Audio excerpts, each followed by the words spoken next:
তো কারা কারা শিবরাত্রি পালন করেন? শিবরাত্রি কারা কারা পালন করেন? শিব চতুর্দশী। শুধু মায়েদের হাত তুললে হবে না, আস্তে বাবাদেরও তুলতে হবে। এদিকে শিবকে দ্বাদশ বৈষ্ণবের মধ্যে পরম বৈষ্ণব হচ্ছে বাবা শিব। যদি শিবরাত্রি পালন করতে পারেন তার লাভ কি আছে একটু বলে দিই। আপনারা যে বেলপাতা বাবা শিবকে দেন, হাত তুলে বলুন তো বেলপাতা কি কি বার তুলতে নাই? এইদিকে দিকে বেলপাতা কি কি বার তুলতে নাই? যে যেখানে বসে আছেন বেলপাতা কি কি বার তুলতে নাই জোরে বলুন। আপনারা জানেন সোমবার দিন তুলতে নাই, কীর্তনে শুনেছেন, কিন্তু আমি আপনার শিবপুরাণ থেকে পরিষ্কার করে বলে দেবো যে বেলপাতা কোন কোন দিন তুললে আপনার অপরাধ হয়ে যাচ্ছে আপনি বুঝতে পারছেন না। বেলপাতা চতুর্থীর দিনে কি তুলতে নাই, বেলপাতা অষ্টমীর দিনে তুলতে নাই, বেলপাতা নবমীর দিনে তুলতে নাই, বেলপাতা সোমবার দিন তুলতে নাই, বেলপাতা শিব চতুর্দশীর দিন তুলতে নাই, আর বেলপাতা সংক্রান্তির দিনে তুলতে নাই। খুব মাথায় রাখবেন কোন দিন বললাম, অষ্টমীর দিন, নবমীর দিন, চতুর্থীর দিন, সংক্রান্তির দিন, আর কোন দিন মায়েরা? কোন দিন? সোমবার দিন। তাহলে প্রশ্ন করবেন বেলপাতা যদি সেদিন তুলতে না পাবো তাহলে আগের দিন তোলা যাবে। আগের দিন তুলে আপনি জলে ভিজিয়ে রাখবেন, পরের দিন বাবা ভোলাকে দেবেন। এইবার বলে দিই বাবা শিবের কথাটা বলি, শিব চতুর্দশী পালন করবেন। মায়েদের কাছে নিবেদন রইল বাড়িতে শিবলিঙ্গ যদি থাকে তো ভালো, আর যদি না থাকে একটা শিবলিঙ্গ বাজার থেকে কিনবেন। শিব চতুর্দশীর দিনে আপনাদের এই কাজগুলো কর্তব্য। কেন? ভগবান নারায়ণ কি বলছে শাস্ত্রের দ্বারা, শিবপুরাণ থেকে এখনই বুঝতে পারবেন যে নারায়ণ বলছেন যে শিব পূজা করে সে সবচাইতে আমার প্রিয় হয়। যে শিব পূজা করে সে সবচেয়ে, তাহলে ভগবান নারায়ণ যদি বলে যে শিব পূজা করে সবচেয়ে প্রিয় হয়, তাহলে শিব পূজার কথা আপনাদের বলে দিয়ে যাই, সবাই শুনবেন। শিবকে 4 প্রহরে পুজো করতে হয়। প্রথম প্রহরে দুধ দিয়ে স্নান করাতে হয়, দ্বিতীয় প্রহরে দই দিয়ে স্নান করাতে হয়, তৃতীয় প্রহরে ঘি দিয়ে স্নান করাতে হয়, আর চতুর্থ প্রহরে মধু দিয়ে স্নান করাতে হয়। কি বললাম মনে থাকবে তো? প্রথম প্রহরে কি দিয়ে মায়েরা জোরে বলুন? দুধ দিয়ে। দ্বিতীয় প্রহরে কি দিয়ে? দই দিয়ে। তৃতীয় পরে কি দিয়ে? ঘি দিয়ে। আর চতুর্থ পরে কোন দিয়ে মায়েরা? কি দিয়ে? মধু দিয়ে স্নান করাবেন। দেখুন কেন শিবরাত্রি করা জরুরি একটা কথা বলে দিই। হচ্ছে শাস্ত্র বলছে যে বারাণসীতে একজন ব্যাধ ছিল। এই ব্যাধ প্রত্যেক দিন শিকার করতে যেত। একদিন শিকার করতে গিয়ে প্রচণ্ড অন্ধকার জঙ্গলের মধ্যে ঘর ফিরতে পারছে না। কতকগুলো পাখি পশুকে মেরে ওই ব্যাধ একটা গাছের ওপরে ভয়ে চেপে দিল। কেন? যদি জঙ্গলের পশুর আক্রমণ করে, ওই জন্য একটা গাছের ওপরে চেপে দিয়েছে। যেই না গাছের ওপরে চেপে দিয়েছে মা, সঙ্গে সঙ্গে গাছে শুয়েছিল, সেই গাছটার নাম ছিল বেলপাতা। সবাই লক্ষণ, সেই গাছটা ছিল বেল বৃক্ষ।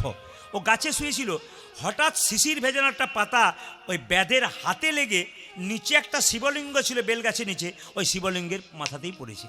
এখন লক্ষ্য করুন, ও তো জানে না আজকে শিব চতুর্দশী, সারাদিন উপবাস আছে। শিব চতুর্দশী উপবাস হয়ে গেল, আর শিবের মাথাতে বেলপাতা পড়ে গেল। পরের দিন যখন বাড়ি ফিরে গেল তখন বাড়িতে গিয়ে সেবা করবে। সেবা করার সময় একজন ব্রাহ্মণ এসেছে যে আমাকে পালন করাও। একজন ব্রাহ্মণকে পালন করেছে, আর পালন করার পরে সে শিব চতুর্দশীর সমস্ত ফল লাভ করতে পেরেছে। একদিন ব্যাধ যখন মারা গেল তখন ব্যাধকে যমরাজ নিতে এসেছে। কেন? ওকে নিয়ে যাব জমালয়ে।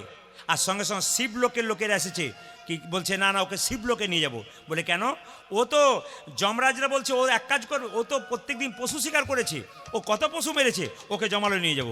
শিবলোকের লোকেরা কি বলছে জানেন? শিবলোকে যারা আছে তারা বলছে না না, ও পশু শিকার করতে পারে, কিন্তু একদিন উপবাস থেকে ওই যে শিব চতুর্দশী করেছে, ওই জন্য ওর জায়গা হলো শিবলোক। এই জন্যে বাবা, ভগবানের জন্য কিছু করবেন আপনি কিছু পাবেন, আর কিছু করবেন না আপনি পাবেন না। ভগবান বলছেন যে যথামাং প্রপদ্যন্তে তাং ততৈব ভজাম্যহং। তার মানে কি? যে আমাকে যেমনভাবে ভালোবাসে আমি তাকে তেমনভাবে ভালোবাসি। আজকে হরিনাম শুনছেন মানে কি? আপনারা হরিকে ভালোবাসতে পেরেছেন বলে বসেছেন। যিনি হরিকে ভালোবাসতে পারেন নাই তিনি কিন্তু বসতে পারেন নাই। যারা যারা বসছেন তারা হরিকে ভালোবাসেন। এত রাত্রিতে বসে আছেন মানে কি? হরিকে ভালোবাসেন। আজকের রাত্রিটা আপনাদের জমা থাকবে। ব্যাংকে টাকা জমা দিলে তার যেমন সুদ পাওয়া যায় 10 বছর পরে, আপনি আজকের দিনটা যে হরিনামের ব্যাংকে জমা দিলেন, একদিন দেখবেন আপনার বাড়িতে বিরাট বিপদ হয়ে গেল। আপনি ভাবতেই পারবেন না বিপদ থেকে উদ্ধার পেলেন। কেন পেলেন? আজকের দিনটার জন্য পেলেন। ভগবান বলল আমাকে যে যতটুকু দেয় আমি তাকে ততটুকু দিই। তা আজকের রাত্রিটা ভগবানকে দিচ্ছেন মানে ভগবানের কাছে কিছু পাবেন। এই শিব পূজা কথা যখন বললাম, একদিন দেখবেন মায়েরা লক্ষ্মী নারায়ণ বাড়িতে রাখবেন, কিন্তু একা লক্ষ্মী রাখবেন না। সব মায়েদের কাছে আমার নিবেদন রইল, বাড়িতে লক্ষ্মী পূজা আপনারা বুধবার দিন করেন বোধহয় নাকি? আমি ভুল বলে ফেললাম নাকি? কী বার করেন? না না, আপনার তো মায়েদের জিজ্ঞেস করছি, কী বার করেন? বৃহস্পতিবার। আচ্ছা, তাহলে বলা ভুল হলো। না না, আমি টেস্ট করে দেখলাম আপনারা কবে করেন, সব জায়গাতেই বৃহস্পতিবার। আচ্ছা, বৃহস্পতিবার দিন করেন তো? লক্ষ্মী একা পুজো করবেন না। যে বাড়িতে একা লক্ষ্মী থাকে, শাস্ত্র বলছে লক্ষ্মী চঞ্চলা হয়ে যায়। লক্ষ্মীর পাশে নারায়ণকে রাখবেন, যুগলে পুজো করবেন। তবে লক্ষ্মী হলো সুখ আর নারায়ণ হলো শান্তি।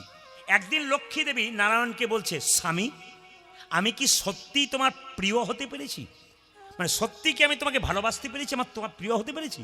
ভগবান নারায়ণ লক্ষ্মীকে জড়িয়ে ধরে বলল, লক্ষ্মী, তুমি তো আমার প্রাণের চাইতে প্রিয়, সত্যিই তুমি আমার ভালোবাসার মানুষ।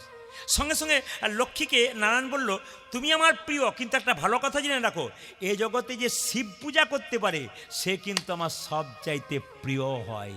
আচ্ছা মায়েরা, কিছু মনে করবেন না, আপনার শিব পুজোতে আকন্দা ফুল দেন, জোরে বলুন হ্যাঁ না না, আপনার বেলপাতা দেন, কিন্তু শুনলে চমকে যাবেন যে শিব কিন্তু বেলপাতা বা আকন্দ ফুলের চাইতে একটা জিনিস সবচেয়ে বেশি পছন্দ করে, ওটা আপনাদের কারো জানা নেই। শিব কিন্তু একটা জিনিস সবচেয়ে বেশি পছন্দ করে, ওটা আপনার কেউ দেনই না। কেন? কীর্তন শুনলে দেবেন, না দিলে দেবেন না। শিব পুরাণ কি বলছে দেখুন। নারায়ণ বলছে যে শোনো লক্ষ্মী, তুমি শিব পুজো করবে? বলছে হ্যাঁ। বৈকুণ্ঠ ধামে একটা শিবলিঙ্গ তৈরি করলেন কে? সোনার শিব। কে মায়েরা? তৈরি করলেন লক্ষ্মী। মন্দির করলেন, মন্দিরে প্রতিদিন 100টা করে পদ্ম ফুল দেয়। ভগবান নারায়ণ লক্ষ্মীর কানে বললেন, তোমাকে পঞ্চমন্ত্র দিলাম, 5 অক্ষরে মন্ত্র, এই মন্ত্র দিয়ে পুজো করো, নমঃ শিবায়, নমঃ শিবায়, নমঃ শিবায়। মায়েরা, শিবকে পুজো করতে গেলে কোনো মন্ত্রের দরকার নাই। যখনই পুজো করবেন খালি বলবেন নমঃ শিবায়, নমঃ শিবায়, নমঃ শিবায়, 5 অক্ষর। এটা কে বলেছে? শিবপুরাণ থেকে নারায়ণ বলছে। কাকে? লক্ষ্মীকে। এই মন্ত্র বলবে। আর শিবের সবচাইতে প্রিয় ফুল হলো, কি ফুল বললাম? পদ্ম ফুল। লক্ষ্মী প্রত্যেক দিন সরোবর থেকে 100টা করে পদ্ম ফুল তুলে আনে। ভালো করে শুনবেন, 100টা করে পদ্ম ফুল তুলে আনে আর প্রতিদিন শিবকে দেয়। 1 বছর পেরিয়ে গেছে, যখন লক্ষ্মী দেবী একদিন শিবের ধ্যান করছে, 100টা পদ্ম ফুল থালাতে রেখেছে। শিব তখন নিজ মূর্তি ধারণ করে 100টা পদ্ম ফুল থেকে 2টো পদ্ম ফুল তুলে নিয়ে চলে গেছে। লক্ষ্মী দেখতেই পায়নি। লক্ষ্মী যখন চৈতন্য ফিরেছে, মায়েরা, লক্ষ্মী যখন চৈতন্য ফিরেছে, যখন তাকাচ্ছে তখন দেখছে 98টা ফুল রয়েছে, 2টো নেই কেন? তাহলে পুজো করতে করতে কিন্তু উঠতে নাই। যারা কীর্তন শুনছেন, এই যে এই যে এই যে, পুজো করতে করতে কিন্তু উঠতে নাই। যে পুজো করতে করতে ওঠে তার অপরাধ হয়। লক্ষ্মী দেবী বুঝিয়ে দিলেন। লক্ষ্মী দেখলো 98টা পদ্ম ফুল আছে, তাহলে আর 2টো নেই, তাহলে এখন তো উঠতে পাবো না, আর 2টো পদ্ম ফুল কোথায় পাবো? তার মনে পড়ে গেল ভগবান বিষ্ণুর দিন বলেছিলেন, লক্ষ্মী, তোমার এই বক্ষ যুগল হলো পদ্ম ফুলের মতো। লক্ষ্মীর মনে পড়ে গেল, যদি 98টা ফুল আছে, 2টো ফুল দিতে হবে, তাহলে আমার বক্ষ যুগল যদি পদ্ম ফুলের মতো হয়, তাহলে এই বক্ষ যুগল স্পর্শ করে আমি শিবকে দিলাম। শুধু তাই নয়, শুধু তাই নয়, একটা অস্ত্র নিয়ে বক্ষ যুগল কাটতে গেলেন। শিব তখন নিজ মূর্তি ধারণ করে বললেন, মা, এ তুমি কি করছো? তোমার বক্ষ যুগল কেটে আমাকে দিচ্ছ? ছি, না, আমি এটা চাই না। তবে শোনো, তুমি কি চাও বলো, তোমার মনের ইচ্ছা আমি পূর্ণ করব। লক্ষ্মী দেবী বললেন, বাবা ভোলানাথ, বলে কি, আমি যেন আমার স্বামীর প্রিয় হতে পারি। বলে তাহলে এক কাজ করো, তোমাকে আশীর্বাদ করলাম, তোমার দেহ থেকে তৈরি হবে শ্রী গাছ। মায়েরা, বেল গাছের আরেকটা নাম হলো শ্রী গাছ। বেল ফলকে কি ফল বলা হয় জোরে বলুন বাবা? শ্রীফল বলা হয়। বলছে তোমার যে বেল ফল হবে ওটার নাম শ্রীফল, আর তোমার যে পাতা হবে ওটার নাম হবে শ্রী পাতা, শ্রী পাতা। আর তোমার যে বেল ফল হবে, যেমন তোমার বক্ষের সুধা এত মিষ্ট, সেরকম বেল ফলের মধ্যে সেই মিষ্টতা থাকবে, আর বেল ফলের মধ্যে 1000 গুণ থাকবে। ওই জন্য দেখবেন যারা বেল খান প্রতিনিয়ত, পাকা বেল, কাঁচা বেল, দেখবেন তাদের শরীরে অনেক রকমের রোগ দূর হয়, অনেক প্রশান্তি পাওয়া যায় ওই আশীর্বাদ থেকে। তাই আপনারা আজকে জানতে পারলেন যে শিবের সবচেয়ে প্রিয় ফুল কি। জোরে বলুন, কি বললাম? একবার জোরে বলুন। আর বলবেন না, 2-4 জন তাকাচ্ছে খালি হাঁ করে, কি যে বললো দাদা, আমি তো ঘরের কথা ভাবছিলাম, দলে দলে এসেছি। আপনার মনে কি ফুল বললাম জোরে বলুন? হ্যাঁ, মানে এরা সব জানে, চুপ করে আছে। বলুন, রাধা রানী কি, শ্যাম সুন্দর কি, মদন মোহন কি, হরিবাসর কি। মায়েরা সবাই লক্ষ্য করুন, একদিন একজন মুসলমান নবাব মুকুন্দ সরকারকে চিকিৎসা করাতে এলো, আর মুকুন্দ সরকার যখন চিকিৎসা করে দিল মায়েরা, তখন মুসলমান নবাব বললো তোমাকে এখানে রাখবো না, আমি মালদাতে নিয়ে যাব। তবে মালদাতে নিয়ে গিয়ে কী করবে জানো, তোমার জন্য একটা গোপীনাথের মন্দির তৈরি করে দেবো, তুমি গরিবের চিকিৎসা করবে, আমার পেটের রোগ ভালো করবে, আর তুমি ওখানে গিয়ে একটু নাম কীর্তন করবে। মুসলমান মানে কি, মুসলমানে সৎ, মান মানে ইমান। মুকুন্দ সরকারকে নিয়ে গেল কোথায়, মালদার গৌরতে। বলে শোনো, তোমাকে একটা মন্দির তৈরি করে দিলাম, গোপীনাথের মন্দির, তুমি এখানে কীর্তন করো, গরিবের চিকিৎসা করো। আর মুকুন্দ সরকার কীর্তন গান গাইছে মা। আর নবাব হোসেন শাহ কী করছে, সবাই তাকান, নবাব হোসেন শাহ একটা মেয়ে তাকে পাখা করছে, তালপাতার পাখা, তার মধ্যে ময়ূরের পালক, শুনবেন ভালো করে, তালপাতার পাখা, তার মধ্যে ময়ূরের পালক। মুকুন্দ সরকার কীর্তন করছে আর নবাব দেখছে, আর নবাবকে একটা মেয়ে পাখা করছে, ওটা মনে রাখবেন। কি পাখা বললাম, তালপাতার পাখা, তার মধ্যে কিসের পালক, ময়ূরের পালক ছিল। মুকুন্দ গাইছে, কি গাইছে, রূপের কথা গাইছে, যেহেতু এরপর রাস হবে, এক একটা রূপের গান না গাইলে হবে না, তাই সবাই মিলে একটু করজোরে বসুন, একবার ভক্তি করে। মুকুন্দ গাইছে, আমার কানু সে বিনোদ রায় গো, আমার কানু সে বিনোদ রায়, আমার কানু সে বিনোদ রায় গো, কানু সে বিনোদ রায়, আমার কানু সে বিনোদ রায় গো, আমার কানু সে বিনোদ রায়, আমার কানসে বিনোদ রায় গো, আমার কানসে বিনোদ রায়। এই চুপচাপ বসলে হাজার চিন্তা আসে, চুপচাপ বসলে হাজার চিন্তা। ভগবানের নাম গুণগান কীর্তন হয়, একটু হাততালি দিতে হয় বসে বসে। বাবু হয়ে বসুন, বাবু হয়ে বসুন। কিছু কর্মের মধ্যে থাকলে মানুষ কিচ্ছু মনে থাকবে না, আর কর্ম না করলেই দেখবেন হাজার চিন্তা মাথায় আসবে। হাততালি দিয়ে, আমার কানু সে বিনোদ রায় গো, আমার কানু সে বিনোদ রায়, আমার কানু সে বিনোদ রায় গো, কানু সে বিনোদ রায়, বিনোদ চূড়াই বিনোদ বরিহা, বিনোদ চড়াই বিনোদ বরিহা, বিনোদ চূড়াই বিনোদ বরিহা, বিনোদ চুরাই বিনোদ বরিহা, বরিহা বরিহা বিনোদ উড়িছে তাই গো, আমার কানু সে বিনোদ উলুধ্বনি মাইরা, রায়, উলুধ্বনি। আমার কানু সে বিনোদ রায় গো, কানু সে বিনোদ ওই রায়, আমার কানসে বিনোদ রায় গো, আমার কানসে বিনোদ রায়। এই যে এই দেখুন, ও তার বিনোদ ললাটে বিনোদ তিলক, বিনোদ বিনোদ সাজে গো, বিনোদ ললাটে বিনোদ তিলক, বিনোদ বিনোদ সাজে গো, ও তার বিনোদ ললাটে বিনোদ তিলক, বিনোদ বিনোদ সাজে গো, ও তার বিনোদ ললাটে বিনোদ তিলক, বিনোদ বিনোদ সাজে গো, বিনোদয় ধরে বিনোদ মুরলী, বিনোদয় ধরে বিনোদ মুরলী, বিনোদয় ধরে উলুধ্বনি।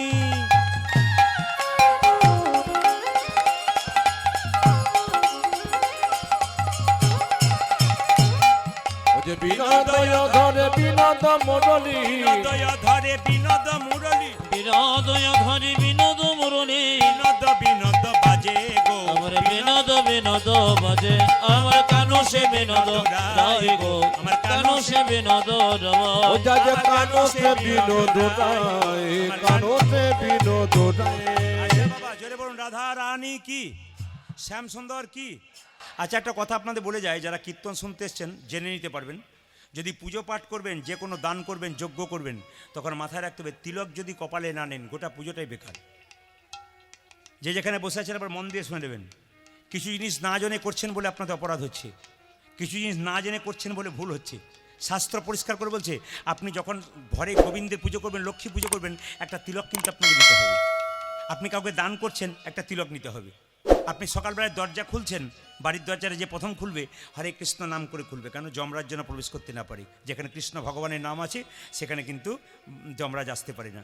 কিছু নিয়ম আছে, সংসারে দরজা খুলবেন তো, দরজা খোলার সময় হরে কৃষ্ণ মহামন্ত্র বলে দরজা খুলবেন।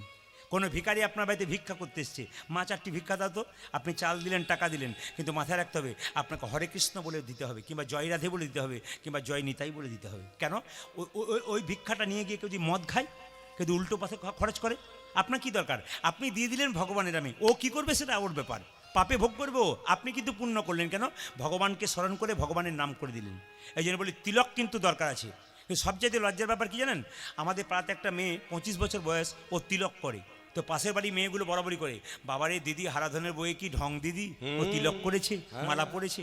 কিন্তু আমি আপনাদের বলবো মালা কিন্তু এইদিকে এদিকে যারা কীর্তন শুনতে এসছেন, আমি আপনাদের বলবো মালা কিন্তু আপনারা সবাই পড়বেন, কেউ বাদ দেবেন না মায়েরা, মালা কিন্তু সবাই পড়বেন। আমি সোনার মালা বলছি না, তুলসীর মালা বলছি না, রূপোর মালা বলছি, আমি একবারও বলি নাই। মালা কিন্তু সবাই পড়বেন। কিসের মালা? তুলসীর মালা। অনেকে বলে তুলসীর মালা তো পড়তে বলছেন, মাছ মাংস খায় মালা পরে অপরাধ হবে না? কেন মালা না পরে মাংস খেলে অপরাধ হয় না বুঝি? মালা পরে খেলে অপরাধ হয়? এই যে মালা না পরে খেলে অপরাধ হয় না? মালা না পরে খেলে যে অপরাধ, বরং মালা পরে খেলে কি হবে, আপনার বিবেকটা জন্মাবে, আমার মালা আছে, আমাকে এবার ছাড়তে হবে। আপনার যে রোগটা আছে খাওয়ার, আস্তে আস্তে মালা নিলে ওই রোগটা কিন্তু আস্তে আস্তে দূর হবে। সবাই তাকাবেন যে যেখানে বসে আছেন মায়েরা। মালা যারা মাছ মাংস খান, এইদিকে যারা আমিষ খান, আপনাদের এখানে কেউ মাছ মাংস খায় না? না, সবাই খায়? আচ্ছা ঠিক আছে, বেশ বেশ। যারা খান তাদের জন্য বলি, এইদিকে কিছু মনে করবেন না বাবা, একটা কথা বলবো। একজন ছেলে আমাকে পরশু তারিখে একটা আসরে গান গাইছি হাওড়াতে, আমি কে কে মাংস খাই, ও হাত তুলে বলছে আমি খাই। বলে কদিন খাও? বলছে প্রতিদিন খাই। বললাম এক কাজ করো ভাই, তুমি কিছু মনে করো না, তোমার আঙুলটা একটু কেটে দিতে পারবে? বলে কেন? আমি খাবো ঝোল করে। না দেবো কেন? তোমার আঙুলটা তুমি কেটে দিতে পারবে না, একটা জীবকে যখন কাটছো তার কত কত কষ্ট হচ্ছে একবার অনুভব করতে পারছো না? এইদিকে মায়েরা, তোমার আঙুলটা কেটে গেলে তোমার কত যন্ত্রণা হয়, একটা জীবকে পশুকে যখন কাটবে তখন সে ছটপট ছটপট ছটপট ছটপট ছটপট করবে। তোমাকে যদি মাঝ রাস্তায় কাটা হয় তোমার কি অবস্থা হয়? ও পশু, ও প্রতিবাদ করতে পারে না, ও পাখি, ও প্রতিবাদ করতে পারে না বলে ওকে কাটছো। ও কিন্তু কাটার সময় যখন শ্বাস বেরিয়ে যাচ্ছে, মায়েরা যখন জীবন বেরিয়ে যাচ্ছে, যে খাবে তাকে অভিশাপ দিয়ে যাচ্ছে, যে কাটছে তাকে অভিশাপ দিয়ে যাচ্ছে। আমরা তো অভিশাপ কুড়িয়ে নিচ্ছি। এইদিকে এদিকে কিছু মনে করবেন না। অনুকূল ঠাকুর বলেছেন, যে যত ভোগী সে তত রোগী, আর যে যত ত্যাগী সে তত নিরোগী।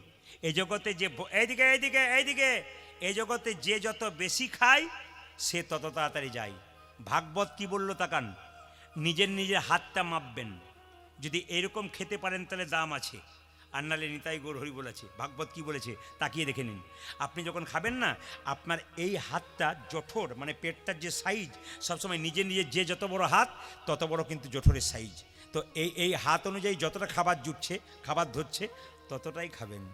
তার বেশি খেলেই কিন্তু আমরা বেশি খাই বলে তো তাড়াতাড়ি যাই। অনুকূল ঠাকুর বলেছে, যারা মাছ মাংস খায় তারা কলা গাছের মতো, হুড় হুড় করে বাড়ে, হুড় হুড় করে যায়। আর যারা নিরামিষ খায় তারা বট গাছের মতো ধীরে ধীরে বাড়ে আর বহুদিন পর্যন্ত বাঁচে। আপনাদের কাছে নিবেদন রইল, একজন সাধুকে একজন এখন একটু হাসি লাগছে, এখন দেখবো অনেকে হাসি লাগছে, বাবা তা বলে কি কাল ছেড়ে দেবো নাকি, কুটুম এসছে ছেড়ে দেবো, প্রত্যেক দিন খাবো, তুমি যতই বলো। না না, আপনি খাবেন, খান, কোনো ব্যাপার নাই, আমি বিচার করতে বললাম আপনি খাবেন কি না। আপনার আঙুলটা কেটে দেবেন কাউকে, তারপর খাবেন, দেখবেন।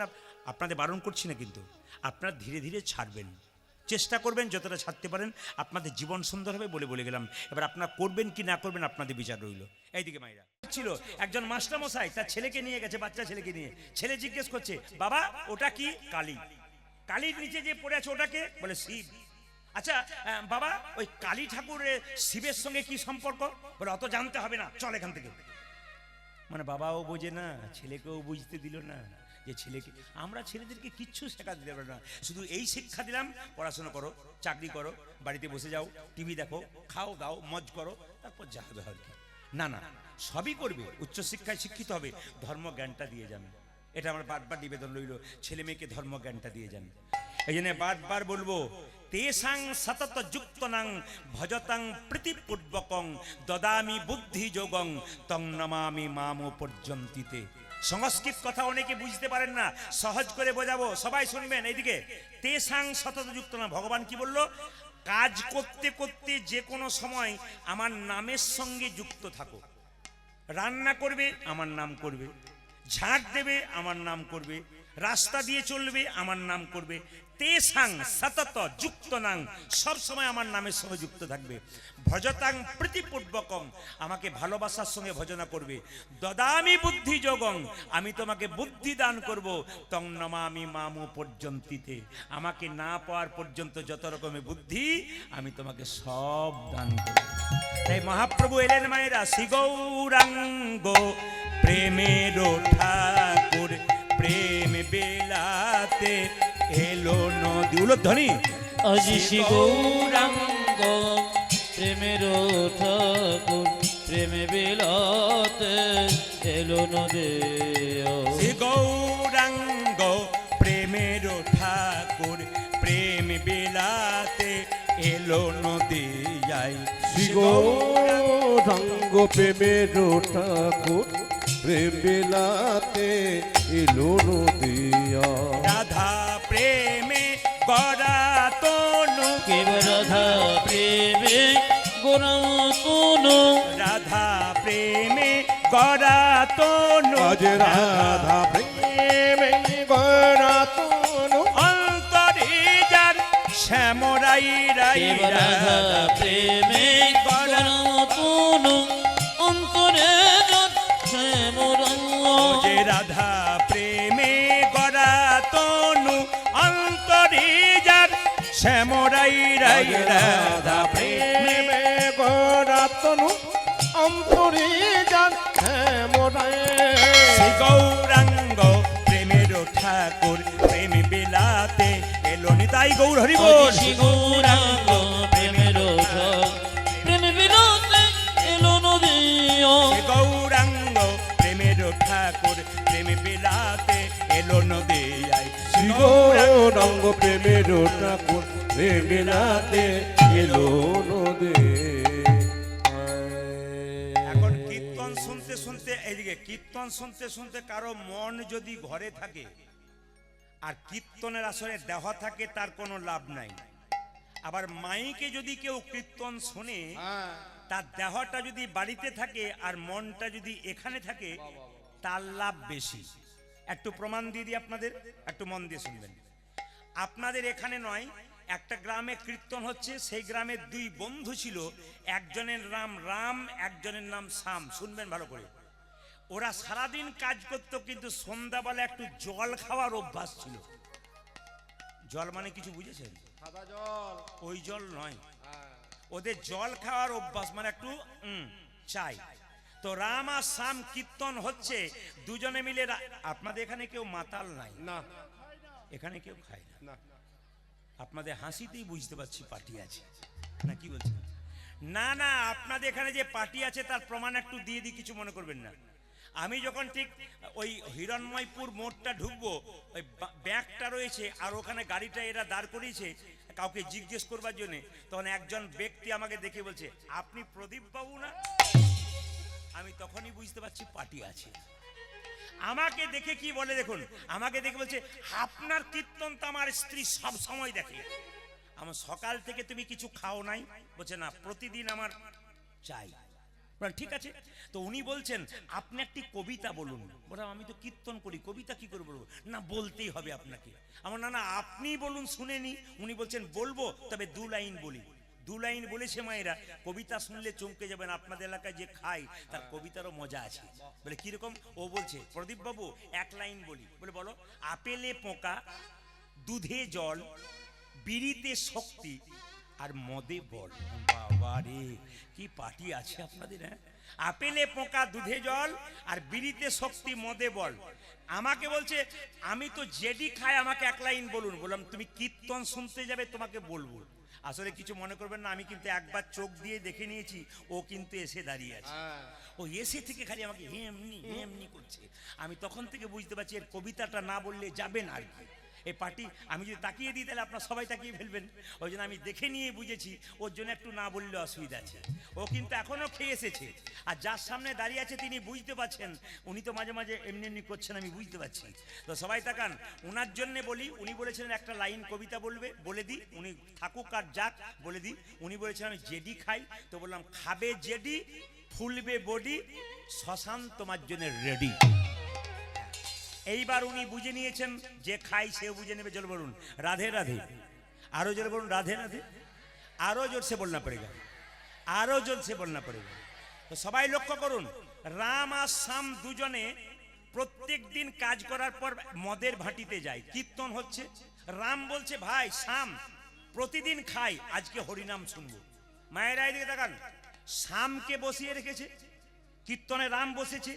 আর শ্যাম যখন মদের ভাটিতে গেছে মদ খেতে, কিছু মনে করবেন না, মদের দোকান হোক আর মাংসের দোকান হোক, দেখবেন ওপরে কিন্তু একটা ভগবানের ছবি থাকে।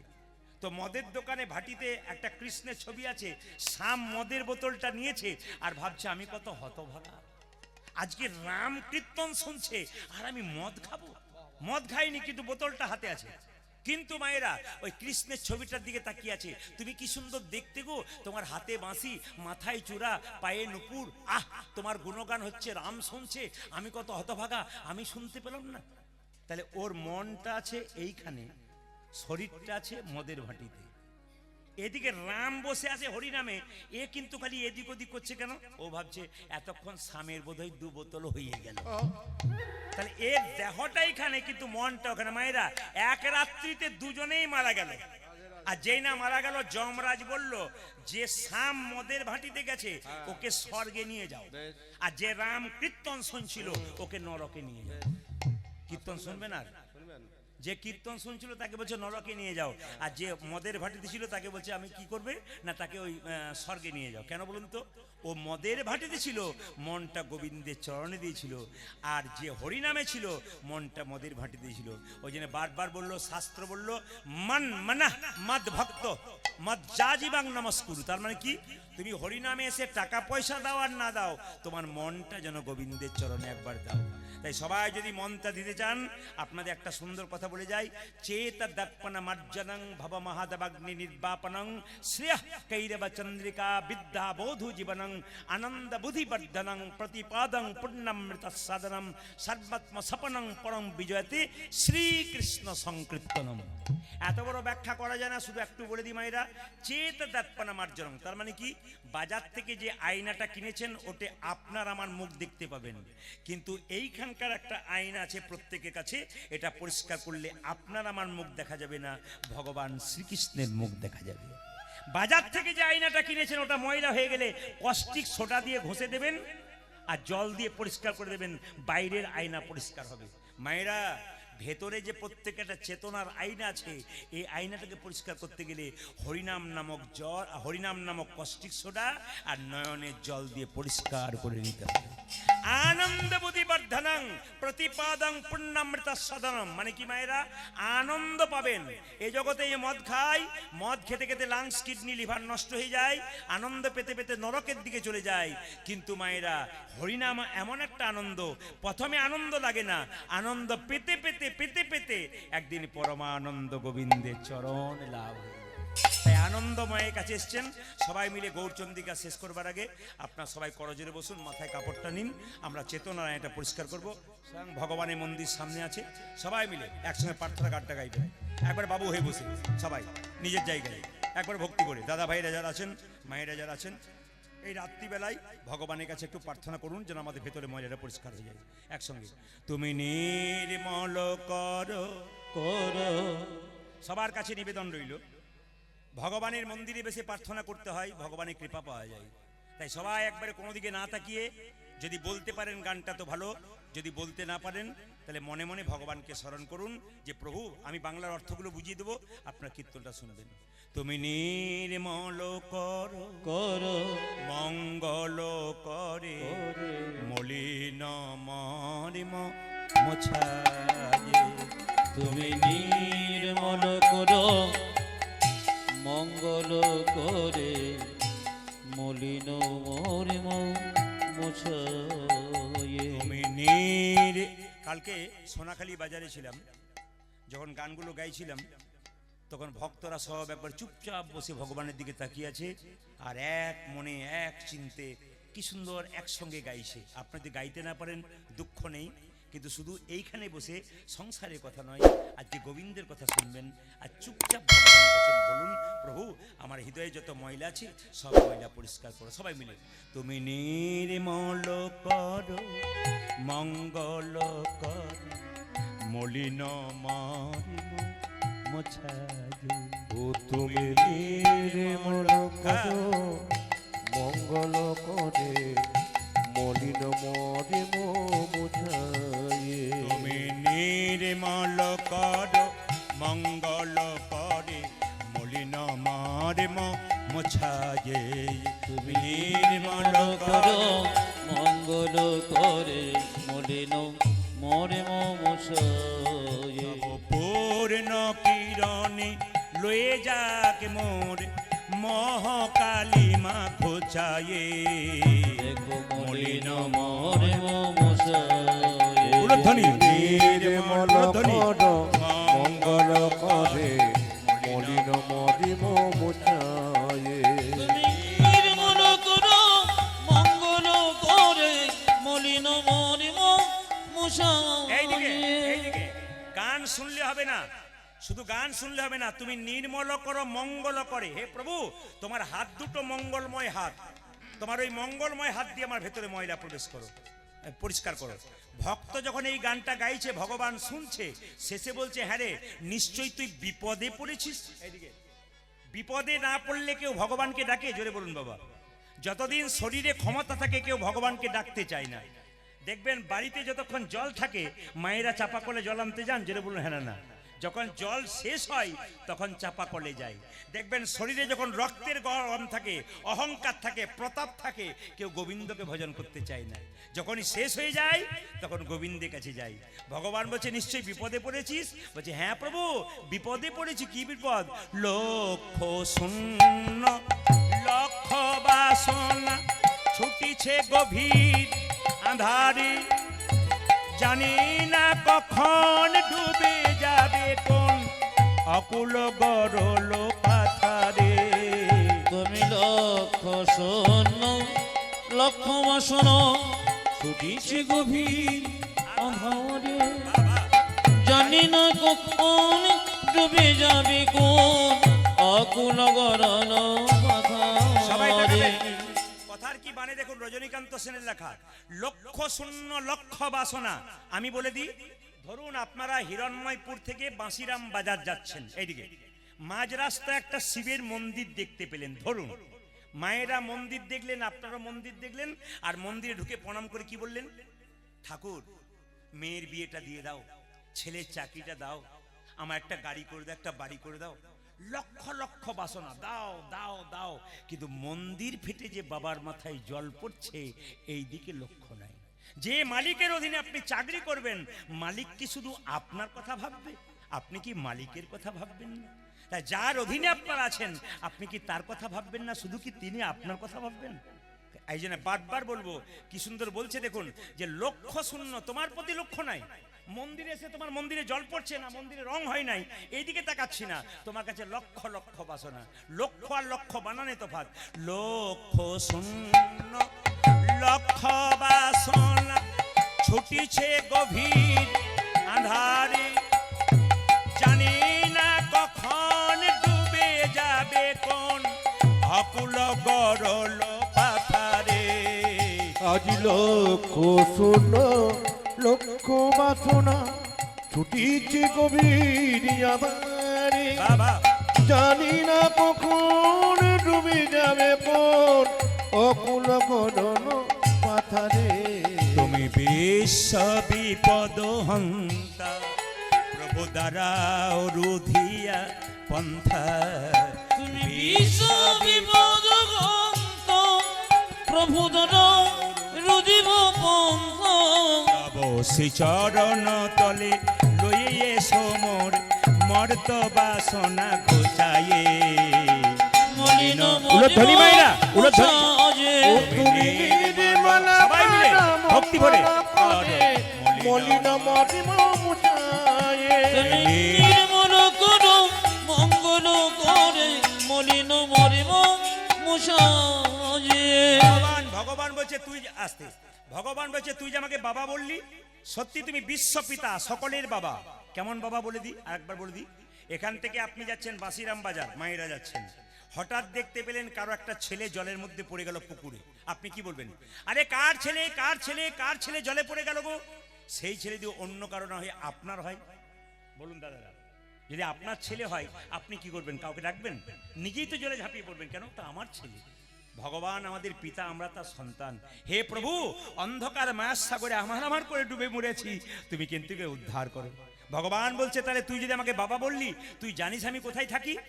আগে জানতাম না, কীর্তন শুনে জানতে পারলাম সত্যি তুমি কোথায় আছো। কোথায় নেই তুমি বলতে পারো? আকাশ বাতাস চন্দ্র তারা, তুমি সব জায়গাতে আছো। আছো অনলয় নীলে চিরনভ নীলে ভূধর সলিলে গহনে, আছো বিটপিলতাই জলদের গাই শশিতার কাই তপনে। অশয়ন নীলে চিরনভ নীলে শোনিলে গহনে, আছো বিটপিলতাই জলদের গাই শশিতার গাই তপনে। তুই যদি জানিস আমি এত জায়গা আছে, দেখতে পাস না কেন? কি করে দেখবো? আমি নয়নে বসন বাঁধিয়া বসি আঁধারে মরি গো কাঁদিয়া। ওই আমি নয়নে বসন বাঁধিয়া বসি আঁধারে মরিব কাঁদিয়া। মায়েরা, আমরা একটা চোখে এইদিকে এইদিকে এইদিকে যারা কীর্তন শুনতে এসছেন কিছু মনে করবেন না। রাত্রিবেলায় অনেকে বলেন প্রদীপ বাবু রাত্রিবেলায় কেন আসন নেন না? যে ফুলটা তরতাজা থাকে ওটাই তো গোবিন্দ সেবায় লাগে, জোরে বলুন হা না না। যে ফুলটা আস্তে আস্তে চুপসে যায় ও ফুলটা গোবিন্দ সেবায় লাগে। এখন তাকিয়ে দেখুন, যারা কীর্তন ভক্ত আছেন পাকা পাকা, তারা সজাগ আছেন, গোবিন্দ সেবায় লাগবেন। কিন্তু মায়েরা সেই বিকাল থেকে বসেছে দু চারজন, আমি নয়নে আমি তো বুঝতে পারছি আপনাদের কি দশা। তাহলে কি বলছে? যে ফুলটা তরতাজা, আপনি তরতাজা থাকবেন, একবার সজাগ থাকবেন। প্রতি রাত্রি ঘুমাচ্ছেন, একটা রাত্রি গোবিন্দকে দেবেন। এই যদি শর্ত থাকে তাহলে ভালো। আর যদি মনে করেন গোবিন্দকে দেব না, তাহলে আপনার শর্ত ভঙ্গ হয়ে যাবে। কি বলছে? আমি নয়নে বসন বাঁধিয়া বসে আঁধারে মরি গো কাঁদিয়া। আমি নয়নে বসন বাঁধিয়া বসে আঁধারে মরিব কাঁদিয়া। আমরা সবাই চোখে একটা করে কাপড় বেঁধেছি, কাপড়টার নাম কি? মায়ার কাপড়। রামকৃষ্ণদেব বলল মায়া কাকে বলে? আমার ছেলে, আমার বাড়ি, আমার গাড়ি, আমার টাকা, আমার পয়সা, এইটাই মায়া। আর মায়া কাকে বলে? আমি যে গাড়িতে এসেছি বা আপনারা যে গাড়িতে মাঝে মাঝে যান, দেখবেন গাড়ির কাঁচটা কিন্তু কালো থাকে, যদি বলুন হ্যাঁ না না। তো ভেতরে যারা বসে থাকে তারা কিন্তু বাইরের লোককে দেখতে পায়। এমন গাড়ির কালো কাঁচ আছে, বাইরের লোক কিন্তু ভেতরের লোককে দেখতে পায় না। ভগবান কোথায় থাকে? কালো কাঁচের ভেতরে। তিনি আমাদের দেখতে পাচ্ছেন, কিন্তু আমরা তাকে দেখতে পাচ্ছি না। মায়া বলতে কি? কালো কাঁচটা, ওইটা সরে গেলেই গোবিন্দকে দেখতে পাবেন। আর মায়া কাকে বলে বাবা? রামকৃষ্ণদেব বললেন রামচন্দ্র, সীতা এবং লক্ষ্মণ তিনজনে বনে যাচ্ছে। আগে যাচ্ছে রাম, মাঝে যাচ্ছে সীতা, পেছনে যাচ্ছে লক্ষ্মণ। বারবার লক্ষ্মণ রামকে দেখবার চেষ্টা করছে কিন্তু দেখতে পাচ্ছে না। কেন বলুন তো? মাঝখানে সীতা নামক মায়াটি আছে বলে। আর মায়া কাকে বলে? আপনাদের হিরণময়পুর গ্রামটা তো পাড়া গ্রাম, দেখে নেবেন মায়েরা। আপনারা যখন পুকুরে বাসন ধুতে যান, যে পুকুরে পানা থাকে, বাসন ধুতে ধুতে পানাগুলো যখন হাতে করে সরিয়ে দিন, আবার পানা আসে, আবার সরিয়ে দিন, আবার আসে। এখানে শাস্ত্রকাররা বলল অতবার পানাটাকে ঠেলাঠেলি করছো কেন? একটা বাঁশের বেড়া দিয়ে দাও, পানা আর আসবে না। সংসার নামক পুকুরে মায়া নামক পানাকে দূর করতে গেলে ভক্তির বাঁশের বেড়া দিতে হবে। যারা ভক্তির বাঁশের বেড়া দিতে পারবে বাবা, তারা গোবিন্দকে পাবে। ওই জন্য শাস্ত্র বলছে ভক্তি যার কৃষ্ণ তার। সর্বশাস্ত্রে কয় ভক্তি না থাকিলে কৃষ্ণ দেখিলেই কিবা হয়। আমি নয়নে বসন বাঁধিয়া বসে আঁধারে মরি গো কাঁদিয়া। আমি নয়নে বসন বাঁধিয়া বসে আঁধারে মরিব কাঁদিয়া। আমি দেখি নাই কিছু, বুঝি নাই কিছু, দাও হে দেখ দেখায় বোঝায় উলধ্বনি দেখো মলিন মরিম মুছায়ে ও তুমি নির্মল কাজ মঙ্গল করে মলিন মরিম মুছায়ে নির্মল কর মঙ্গল করে মলিন মরিম মুছায়ে ও দেখো মলিন মরিম মুছায়ে দেখো মলিন মরিম মুছায়ে ও দেখো মলিন মরিম মুছায়ে আসুন আজকে আমরা এই গানটা গাইব। মহাপ্রভু বলেছেন 10-5 সবে মিলে দাঁড়াতে বসিয়া কীর্তন করহ সবে হাতে তালি দিয়া।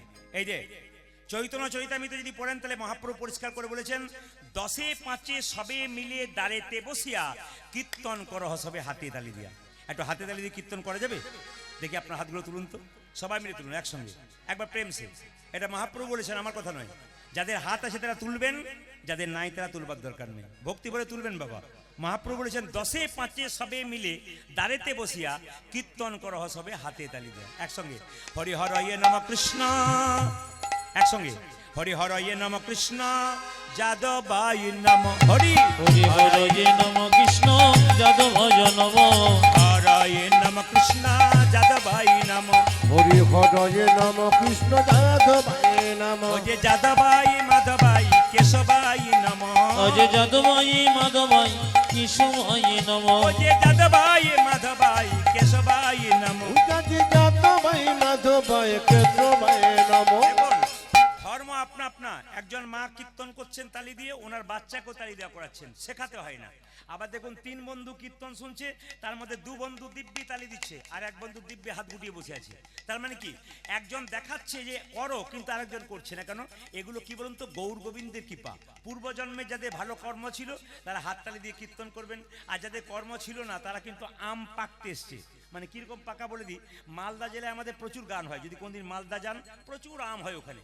তো ওখানে কি হয় দেখবেন, কিছু কিছু আম গাছে ধরার পরে ঝরে যায়, কিছু কিছু পাখিতে খেয়ে নেয়, আবার কিছু কিছু দেখবেন আধ কাঁচা আধ পাকা অবস্থায় ছেলেরা পেরে খেয়ে নেয়, আর কিছু কিছু আম দেখবেন পাকা অবস্থায় যখন গাছে থাকে ওগুলো গোবিন্দ সেবায় লাগে, ভক্তের সেবায় লাগে। আর কিছু কিছু আম দেখবেন মালদার লোক কি করে, পাকবার আগেই গ্যাস দিয়ে পাকায় বাড়িতে, কেন? ওরা কিন্তু গ্যাসে পাকছে, পরে সেবায় লাগবে। যারা তালি দিচ্ছে না তারা এখানে এসছেন মানে গ্যাসে পাকছেন, পরে কাজে লাগবে নাকি। তো গ্যাসে নয়, সবাই মিলে হাততালি দিন একসঙ্গে। হরি হরয়ে নম কৃষ্ণ যাদবায় নম হরি হরে নম কৃষ্ণ যাদবায় নম একটা দেখবেন কীর্তনে আসরে কিছু মনে করবেন না, আপনারা একটু লক্ষ্য করবেন সবাই। আমরা জুতো বা চটি পায়ের নিচে রাখি, জোরে বলুন হ্যাঁ না রাখি তো। কীর্তনে আসরে বুঝবেন যে জুতোকে কত সম্মান দেওয়া হয়, দেখে নেবেন আপনারা। কেউ কেউ দেখবেন জুতোকে পেটে করে নিয়ে যাচ্ছে, কেউ কেউ দেখবেন কাঁধে করে নিয়ে যাচ্ছে। জুতোকে কি সম্মান কীর্তনে দেখতে পাবেন।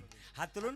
হরি হরয়ে নম কৃষ্ণ যাদবায় নম হরি হরে নম কৃষ্ণ যাদবায় নম যাদবাই মাধবাই কেশবাই নম উদাজি যাদবায় মাধবায় কেশবায় নম। ও যে যাদবাই মাধবাই কেশবাই নম হাই হাই যাদবায় মাধবায় কেশবায় নম গোপাল গোবিন্দ রাম শ্রীমধুসূদন উদাজি গোপাল গোবিন্দ রাম শ্রী মধুসূদন। ও যে গোপাল গোবিন্দ রাম শ্রীমধুসূদন অজে গোপালী গোবিন্দ রামে শ্রী ও মধুসূদন যে গিরিধারী গোপীনাথী মদন উদাজি গিরিধারী গোপীনাথ মদন মোহন। ও যে গিরিধারী গোপীনাথী মদন অজে গিরিধারী গোপীনাথ মদন মোহন হরয়ে নম কৃষ্ণ যাদবাই নম হরি হরে হরে নম কৃষ্ণ যাদবায় নম হরি হরয়ে নম কৃষ্ণ যাদবাই নম হরি হরয়ে নম কৃষ্ণ যাদবায় নম। ও যে যাদবাই মাধবাই কেশবাই নম আজি যাদবায় মাধবায় কেশবায় নম ও যে যাদবাই মাধবাই কেশবাই